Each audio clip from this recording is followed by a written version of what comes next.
ठाकरेंना शरद पवार कळालेच नाहीत. शरद पवार भले भल्यांना कळाले नाही तर ठाकरेंना कळणार कुठून?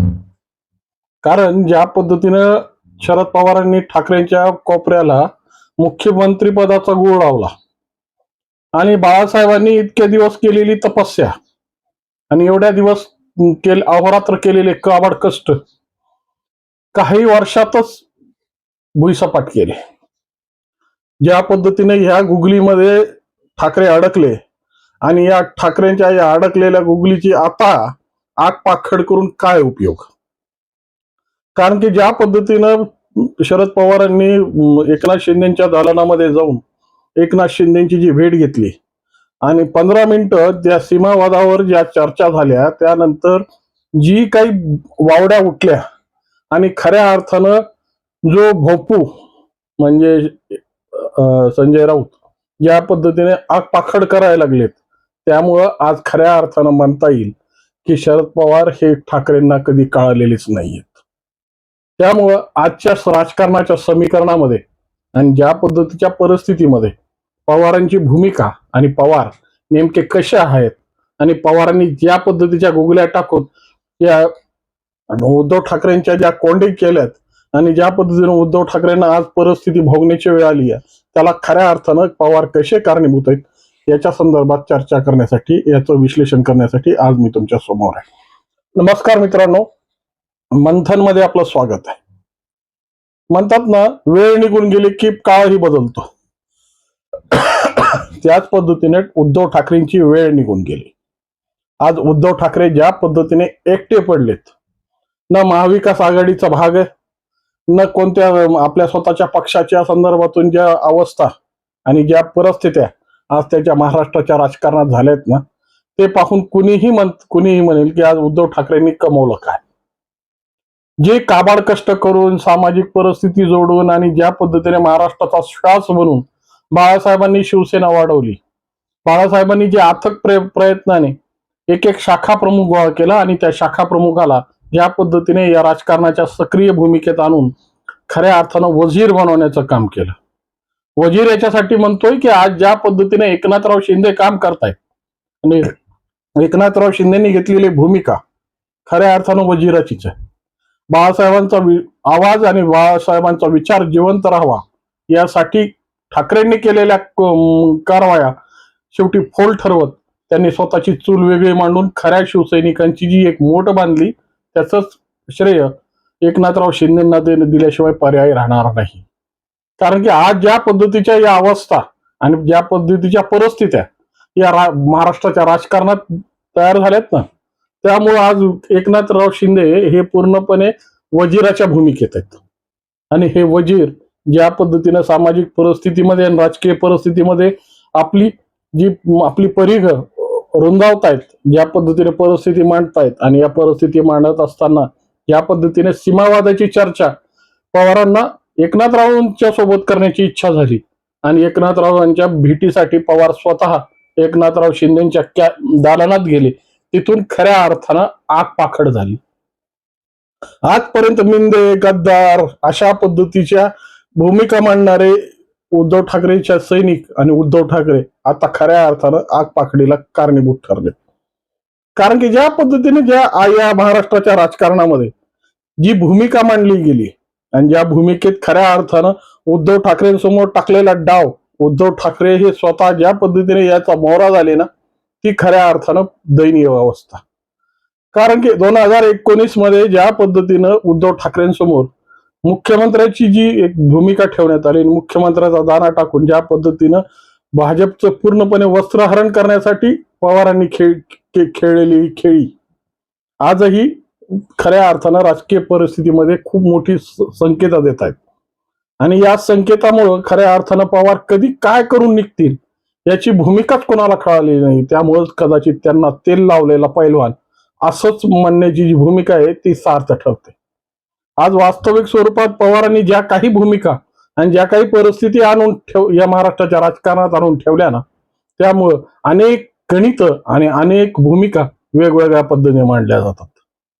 खऱ्या अर्थानं आता ज्या पद्धतीच्या भूमिका आणि ज्या पद्धतीची परिस्थिती सीमावर्ती भागातले म्हणजे कर्नाटक मधल्या बेळगाव आणि या परिस्थितीसाठी ज्या पद्धतीची भूमिका घेत आहेत आणि ज्या पद्धतीने या भूमिकेसाठी एकनाथराव शिंदे यांचं दालन खऱ्या अर्थानं दुमदुमलं आणि ह्या ठिकाणी चर्चा करत असताना अचानक त्यांच्या लक्षात आलं आणि त्यांनी दिलेला हा डिच्चू खऱ्या अर्थानं एक उद्धव ठाकरेंच्या जिवारी लागला.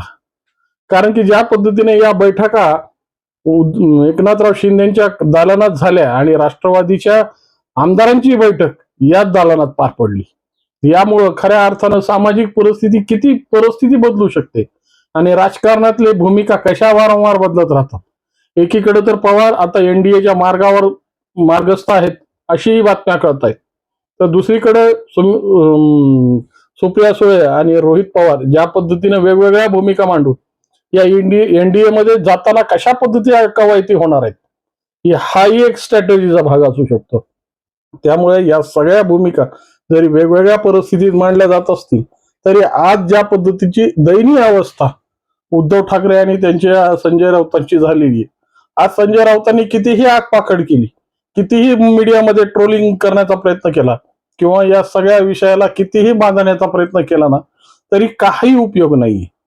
कारण की तीच परिस्थिती 2019ला जर ह्यांना कळाली असती आणि पवार हे कशा पद्धतीनं खेळी करतात ह्याच्या अगोदरच्याही खेळ्या पवारांच्या म्हणजे उद्धव ठाकरेंच्या समोर होत्या. जेव्हा उद्धव ठाकरेंनी यासारखाच आडमुठेपणा करून भाजपची जी भूमिका आणि त्यावेळेस तर भाजप पूर्ण बहुमतात नव्हतं, त्यावेळेसही पवार साहेबांनी ज्या पद्धतीच्या खेळ्या केल्या आणि ज्या पद्धतीनं अप्रत्यक्षरित्या भाजपला पाठिंबा देऊन भाजपचं जे सरकार आहे ते स्थिर करण्यात किंवा भाजपचं सत्ता समीकरण साधण्यामध्ये जी मोठी भूमिका बजावली, त्यामुळे त्या भूमिकेतूनच खऱ्या अर्थानं उद्धव ठाकरेंनी सतर्क व्हायला पाहिजे होतं. पण उद्धव ठाकरे हे मुख्यमंत्र्याच्या लालसेत गेले आणि मुख्यमंत्री काय असतं आणि आपल्या मुलाला मंत्री बनवण्यात त्यांनी सगळ्या शिवसेनेचीच समर्पण करून टाकलं. हे समर्पण आज जरी त्यांच्या मनात जिवारी लागत असेल, आजही त्या भूमिकेत त्यांना त्या चाचपण्या सुरू असतील, परंतु वास्तविक स्वरूपात ज्या समाज पटलावर त्या चाचपण्या करायला हव्या होत्या आणि ज्या शिवसैनिकांचा प्राण आणि श्वास या परिस्थितीमध्ये गुदमरला होता, त्यामुळेच एकनाथ शिंदेंनी मोठं बंड पुकारलं. हे बंड भले आजच्या राजकारणाच्या भूमिकेत एक वेगळ्या अस्तित्वाकडे जरी निर्मित झालं असेल, पण या परिस्थितीमध्ये ठाकरेंची जी भूमिका आहे, ठाकरेंचं जे मत आहे ते खऱ्या अर्थानं राजकीय पटलाच्या बाहेर आता उमटू लागलाय.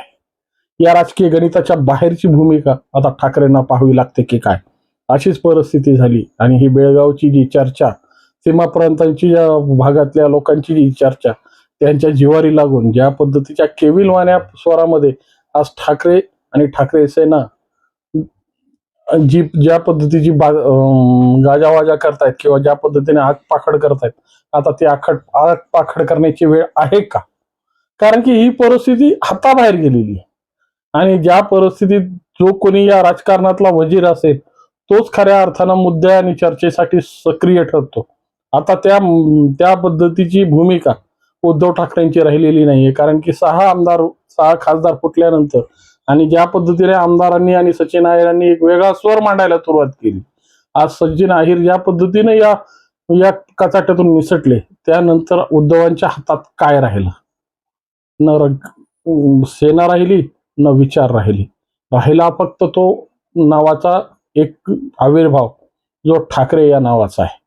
पण ठाकरेंच्या या नावाचा आविर्भाव निर्माण करण्यासाठी जी काबाड कष्ट करावे लागतात, जी संघटन कौशल्य लागतं आणि या संघटनेतून ज्या पद्धतीचा आवाज दिल्यानंतर लोक आपल्या जीवाची न पर्वा करता बाळासाहेबांचा शब्द पाळण्यासाठी ही जे प्रेरित असायची, आज ते ठाकरेंना जमणार आहे का?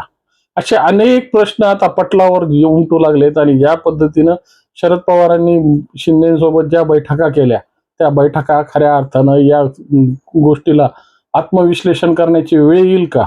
आणि खऱ्या अर्थानं ज्या पद्धतीनं ठाकरेंनी सगळंच गमावलं, त्या पद्धतीची परिस्थिती पुन्हा कशा पद्धतीनं ठाकरेंना याची किंमत मोजावी लागते आणि आज आगपाखड करून काय मिळणार आहे हेच गणित जर ठाकरेंना कळालं तर खऱ्या अर्थानं सामाजिक परिस्थिती आणि राजकीय परिस्थितीची भूमिका निश्चितपणे पार पडेल.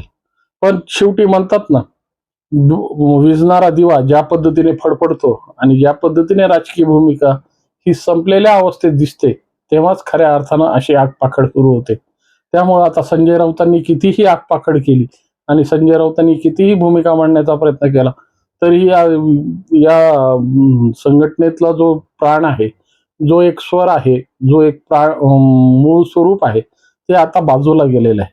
त्यामुळे आता शिंदेना मिंदे म्हणलं काय आणि गद्दार म्हणलं काय, ती भूमिका त्याच्यातून पुढे येणार नाही. कारण की शिंदे सध्या वजिराच्या भूमिकेत आहे. या वजिराने या पद्धतीनं सगळ्याच पैद्यांना किंवा सगळ्याच उंटांना, हत्तींना ज्या पद्धतीचा काटछळा दिला आणि ज्या पद्धतीचा विस्तार आपल्या माध्यमातून केलाय, त्याला रोखण्यासाठी परत एकदा शिवसेनेच्या संदर्भातून वेगळी कलाटणी देण्याची गरज ठाकरेंना पडेल. परंतु ही परिस्थिती कधी तयार होईल आणि कशी तयार होईल याचीच वाट बघू. नेमकं या ठाकरेंच्या भूमिकेत कशा पद्धतीने पवारांची गणितं आखण्यात आली आणि पवार नेमके ठाकरेंना का कळाले नाहीत, याचं जर उत्तर तुमच्याकडे असेल ते 100% कॉमेंटच्या माध्यमातून कळवा. आणि व्हिडिओ आवडला असेल तर लाईक, शेअर आणि सबस्क्राईब करायला विसरू नका. नमस्कार.